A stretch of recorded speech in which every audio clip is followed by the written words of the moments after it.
Henry V is known for its great speeches, including this one. This is "Once more into the breach, dear friends," the attack on Harfleur. Also for another speech that we're not going to look at, right before the Battle of Agincourt, "We few, we happy few, we band of brothers." Branagh does a really superb job with that one. Partly because of those speeches, the play is often seen as a very heroic one, emphasizing the glory and the brotherhood of war. I personally think that it's a lot more complicated than that, partly because Shakespeare, I think, emphasizes that the reasons for going to war are questionable. He has a tangled speech about the Salic law that supposedly justifies it. But Branagh emphasizes it too by, for instance, here the way he introduces the clergy who are encouraging Henry to go to war. He shows them whispering in the dark, suggesting that sort of conspiratorial attitude, that they have ulterior motives. Another thing that Shakespeare himself does is to emphasize the horrors of war. And in fact, I see a pattern in which the English, including Henry himself, shift the responsibility for those horrors to the people they're attacking. For instance, when he responds to the tennis balls the French Dauphin sent, Henry says, well, the people of France are going to curse the Dauphin for sending them because it'll result in all this death and devastation. Also, Henry sends an emissary to France demanding the crown, and they say, what'll happen if we don't give it? Well, all sorts of horrible things will happen, but it'll be your fault if they do. Branagh, by the way, leaves out the speech that lists most of the horrors there.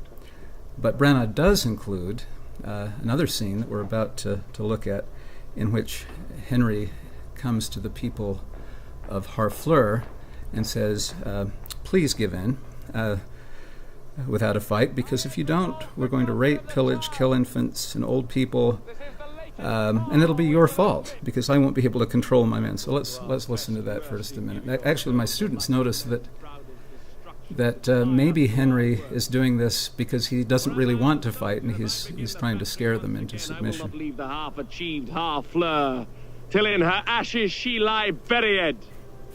Therefore, you men of Harfleur, take pity of your town and of your people, whilst yet my soldiers are in my command, whilst yet the cool and temperate wind of grace o'erblows the filthy and contagious clouds of heady murder, spoil, and villainy.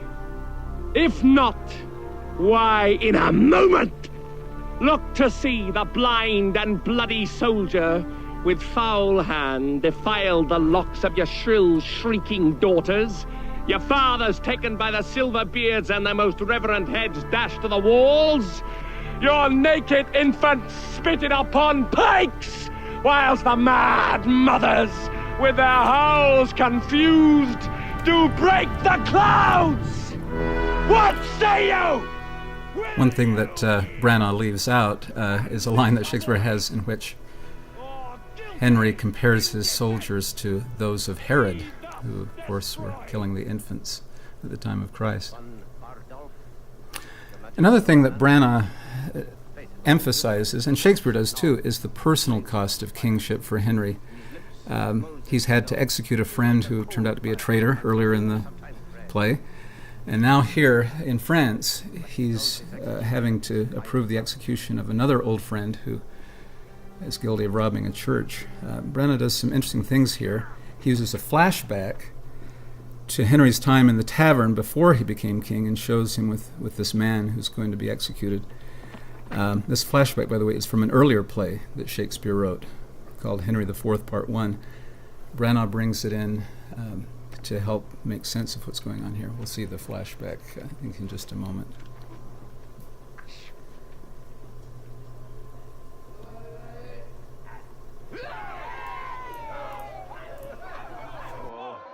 This is it, yes. Drinking in the tavern, but also alluding to the possibility of harsher things that will come in the future when Henry becomes king.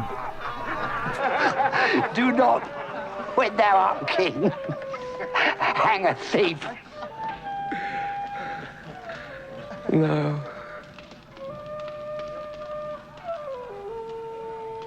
Thou shalt.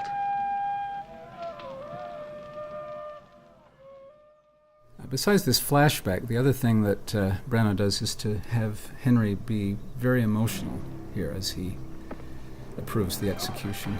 You'll notice that he's actually weeping. But he feels he has to do it.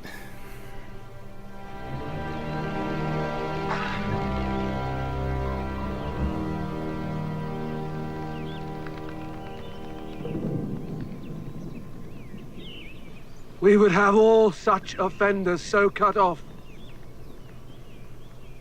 And we give express charge that in our marches through the country, there be nothing compelled from the villages, nothing taken but paid for, none of the French upbraided or abused in disdainful language. For when lenity and cruelty play for a kingdom, the gentler gamester is the soonest winner. Another way that Branagh emphasizes the horrors of war is to show the men questioning the justness of the war. Henry is here in disguise among his men the night before the battle to see what they're feeling. And we're about to hear what one of the men says about the war. That's more than we know. Aye, and more than we should seek after. For we know enough if we know we are the king's subjects. If his cause be wrong, our obedience to the king wipes the crime of it out of us. But if the cause be not good, the king himself hath a heavy reckoning to make. And all those legs and arms and heads chopped off in a battle shall join together at the latter day and cry, oh, we died at such a place.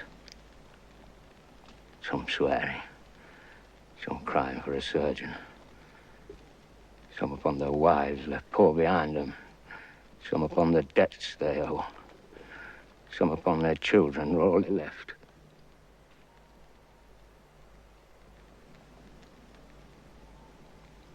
I'm afeard that a few die well, that die in a battle. But how can they charitably dispose of anything when blood is their argument?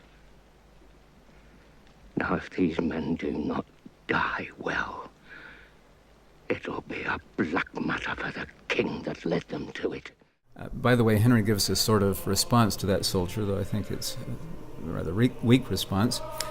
Anyway, besides giving us the opinions of the men, another thing that Branagh does to add a sort of anti-war undercurrent to the film is to emphasize the harsh side of war, the mud, the blood, the suffering, the slaughter.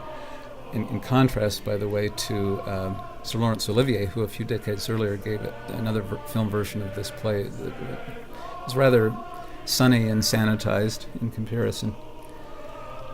But even with this harshness, ultimately, I think what Branagh leaves us with is an ambiguous picture of war, probably more ambiguous even than he intended.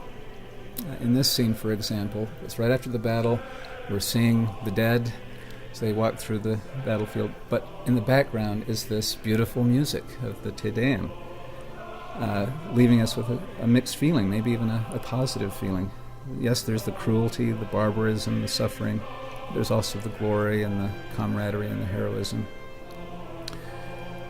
This is not the last scene of the film. It was the last one we're going to watch here, but we still have the charming courtship of the French princess, the negotiations between the French and English. Burgundy, who's sort of a go-between between the two sides, gives an eloquent speech on the blessings of peace and the evils of war. And then the play ends with a speech that's very ambiguous, given by the chorus, who's a sort of commentator, played by Derek Jacobi in Branagh's version, that tells us that what Henry won with so much sacrifice was basically lost in a few years. And those are Shakespeare's lines that are being quoted that are telling us that.